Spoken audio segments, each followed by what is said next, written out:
What up, bro? Yo. What you trying to do? Shit. Let me look at it. I don't trust this motherfucker, boy.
So how about that, boys?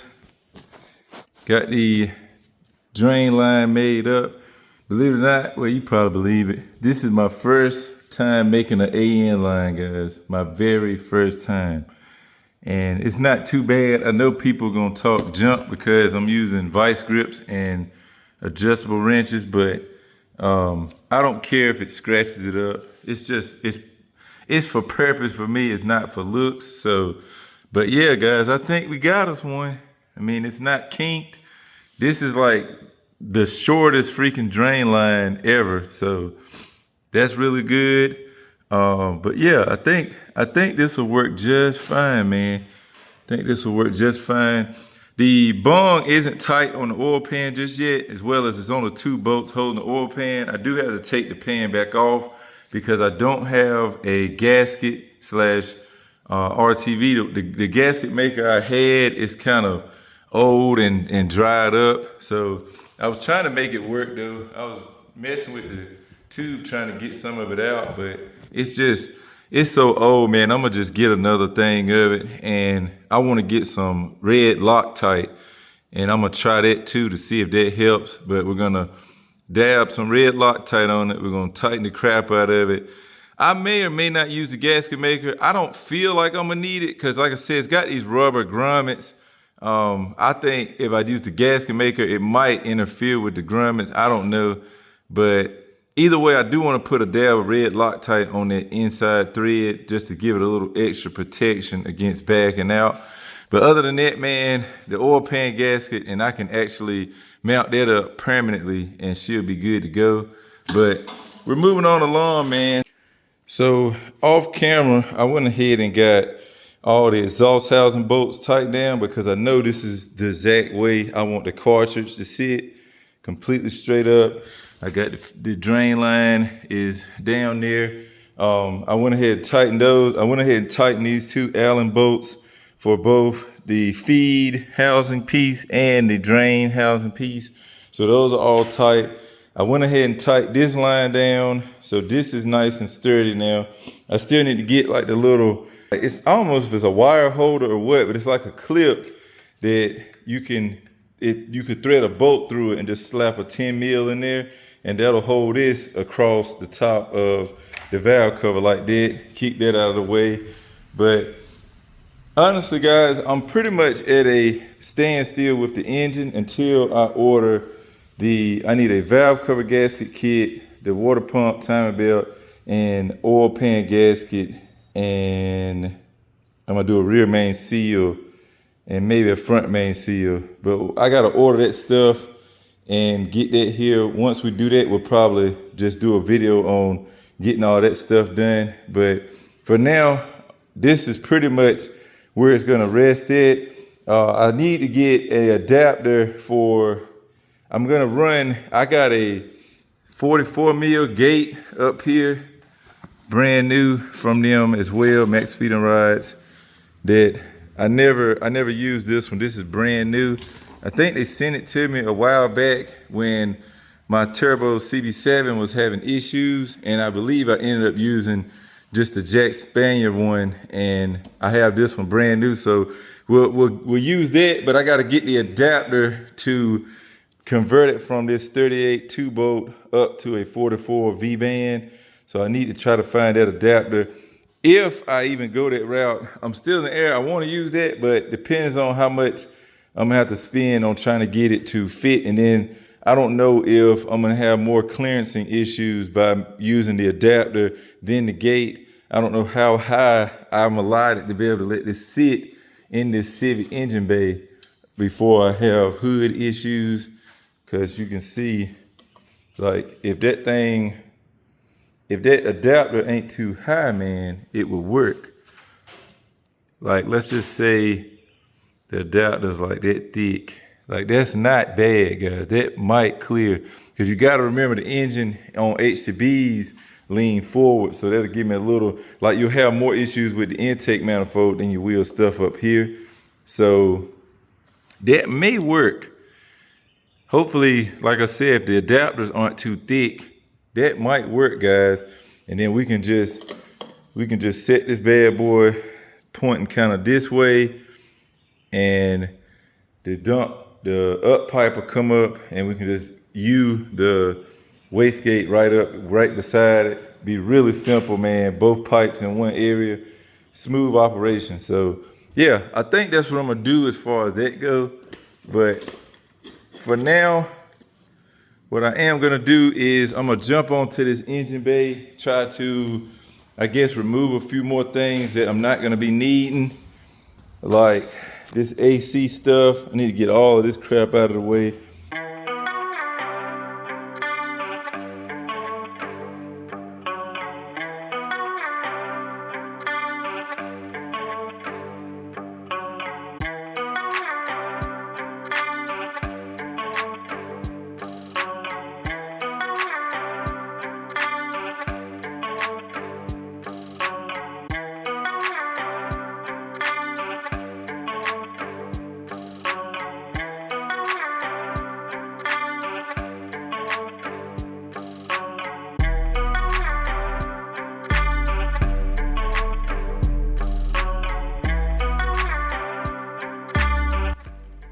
So now that we got the AC stuff out the way and the power steering stuff out of the way over here, I'm gonna go ahead and throw in the rear engine mount.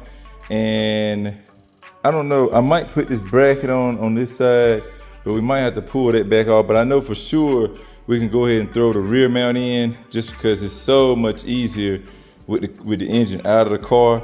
So For those, again, that may not know, when you do a H2B, all you need are B series engine mounts. So whether it be Hasport, Innovative, or the $60 eBay black units, like the one I got back there that we're gonna try to make the driver's side mount out of.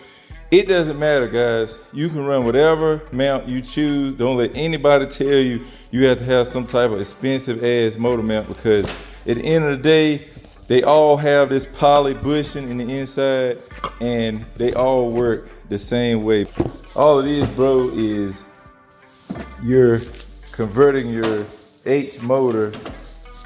You're really just putting an H motor in using all B series stuff. And that's why, like, a lot of old heads were running the plateless kits, which they're cool and all, but this way, man, the only thing it does is shifts the motor over.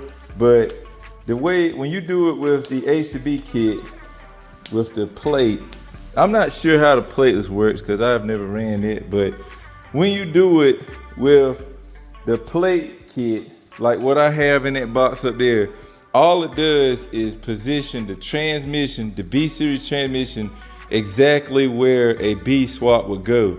So the only thing that's different is the fact that you're running an FH motor, but the transmission side on, which is the majority of the car, is all B swap. So H to B sounds complicated, but the hardest thing you'll do is really mount the plate to the motor and grind a piece of the block where the half shaft, where the axle runs across to the, I think it's on the driver's side. You're going to grind a little bit of the block away to clearance for the axle, because the axle is kind of thick right there. But other than that, man, when you get ready to set it in the car, especially if you have an EK, EKs, from what I hear, have enough framework clearance so you don't even have to beat this side in for the timing belt side, which on EGs you do. Like, I had to beat the crap out of the frame rail on the driver's side for my EG, but from what I hear, you don't even have to do that with this setup. So that's really dope. But we're just gonna line these holes up. I'm gonna throw some bolts in and we're gonna move on. So when installing the rear mount, the factory hardware won't work in the front. It's just a little too short. That's what she said. But don't worry, if you bought the Maxpeedingrods kit, they give you a bolt in their bag of bolts that they give with the mounts, and that bolt gives you plenty of thread. And then you just use 2 of the stock bolts in the rear, and you're all set. Let's get this baby mounted.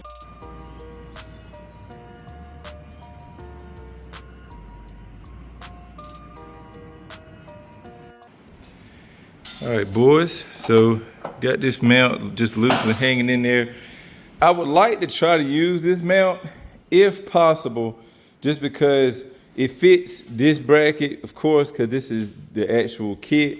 But again, we do have to make this driver side work. So I think it's gonna be easier to use this little cheap ass eBay sleeve unit, because I know that we could potentially cut this off, weld like a new piece of maybe angle iron, or just, it ain't gonna be pretty, but it's gonna work. But I just can't do nothing until I put the engine in the car, with jack it to the level that it needs to be at, pause, and then we just eyeball where these holes line up. Ideally, I would like to make it where we could have maybe an adapter plate in between the two. But push come to shove, I wouldn't mind just making, like, redoing this mount to only work with the F2B. And once I do that, I mean, if we have to replicate it down the road or something, we can always do that. But you can see how simple the design is on these. Like, it's literally just a piece of flat metal welded to the side with this little brace going across. And no one done it, we'll probably do a little bit more bracing when we make the mount we use.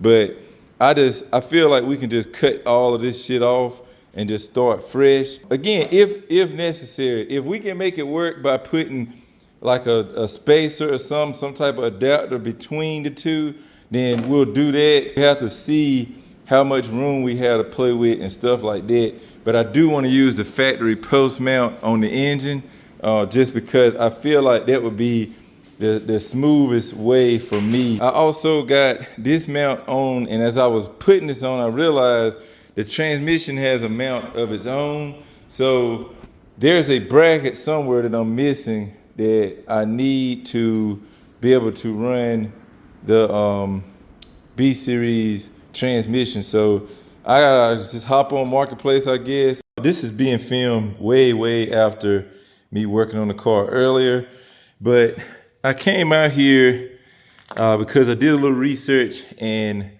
it says that the D series bracket will work. So I pulled off this EG mount, and luckily I didn't get rid of the D series bracket, which is right here. I left it in the trunk of the K car, and as you can see, that puppy sits right down on there like that. So we're good, boys. We are good. I can just use that bracket. I don't have to find one. Glad I kept that thing, man. So yeah, we are good to go. Yeah, guys, I guess with that being said, man, I'm gonna call it quits here for the day. We did get a lot of progress done. It's just, I got some stuff I need to order. We do got time for all of that. With that being said, man, progress is being made. If you're excited, man, again, make sure you hit the like button for me. Make sure you subscribe if you're new. I will catch y'all next time, guys. Remember, respect all bills. Peace out.